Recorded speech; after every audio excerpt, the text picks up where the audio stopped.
Pada video kali ini, saya akan kembali menunjukkan perbedaan tebalnya visor 2 mili dan 4 mili. Karena banyak sekali orang awam yang tidak paham, belum pernah lihat secara langsung tebalnya 2 mili setebal apa, 4 mili itu setebal apa.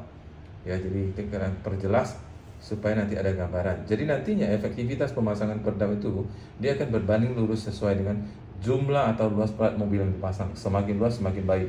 Artinya full body plus kolong ban adalah yang terbaik, dan berbanding lurus juga terhadap ketebalan ban yang digunakan. Semakin tebal akan semakin baik. Nah, mari kita lihat perbedaan ketebalannya. Sebelumnya mari kita perhatikan dulu antara peredam asli dengan bahan propaganda ya. Kalau peredam asli itu biasanya permukaannya ini kalau kita perhatikan itu tidak ada lapisan plastik atau aluminium foil. Kenapa? Karena permukaan ini tidak boleh lengket. Itu sesuai dengan standarisasi JASO M329.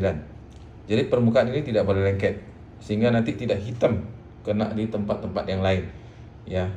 Nah, lalu satu hal lagi nanti yang akan ditunjuk adalah serbuk mika. Tapi sebelumnya mari kita lihat tebelnya dulu. Nah, sekilasnya tentang peredam mobil asli. Perhatikan, peredam asli di permukaan tidak lengket, artinya tidak perlu ada lapisan plastik atau aluminium foil.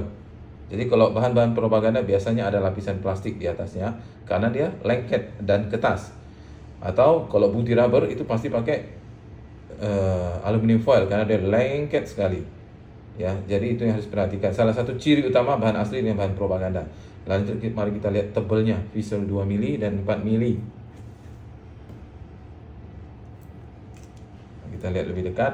Nah, kalau kita perhatikan ini adalah yang 2 mili. Nah, ini 4 mili. Tebal sekali, nah itu. Tebal sekali. Jadi ini sangat solid sekali yang 4 mili ini. Ini kalau digunakan untuk plat pintu samping yang ada speakernya, untuk audio mobil sangat bagus sekali. Jadi tidak perlu ditambah plat lagi atau tambah kawat. Nggak usah, itu hanya merusak panel pintu. Gunakanlah visor yang tebal 4 mili kalau audionya mau optimal. Bukan dengan bahan-bahan yang lunak atau bahan-bahan yang lembek. Itu justru akan menimbulkan vibrasi nantinya pada saat speaker itu berdentum. Ya, kalau ini tebal, ini kalau sudah dipanaskan, ini saya sudah solid sekali yang 4 mili. Kalau dipanaskan ini jauh lebih solid karena dia mengeras. Ya, jadi sangat solid sekali. Itulah fungsi peredam yang asli terhadap optimalisasi audio mobil. Nah, salah satu ciri utama lagi peredam yang asli itu adalah adanya serbuk mika.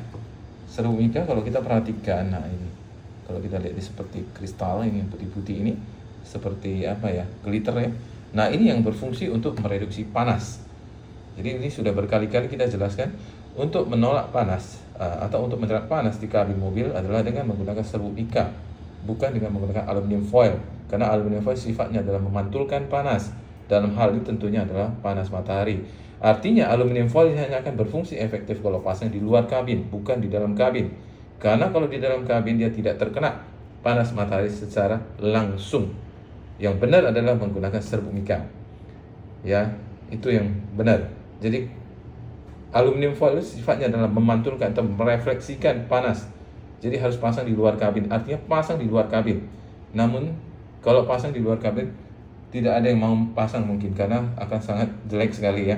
Jadi yang benar ya tetap harus menggunakan serbuk mika. Jadi yang benar itu tetap adalah peredam yang asli untuk menolak panas, bukan dengan bahan-bahan propaganda. Semoga penjelasan dapat memberikan manfaat yang jelas bagi pemilik mobil yang awam yang mau pasang peredam mobil dan tahu ketebalannya secara langsung. Semoga bermanfaat. Terima kasih.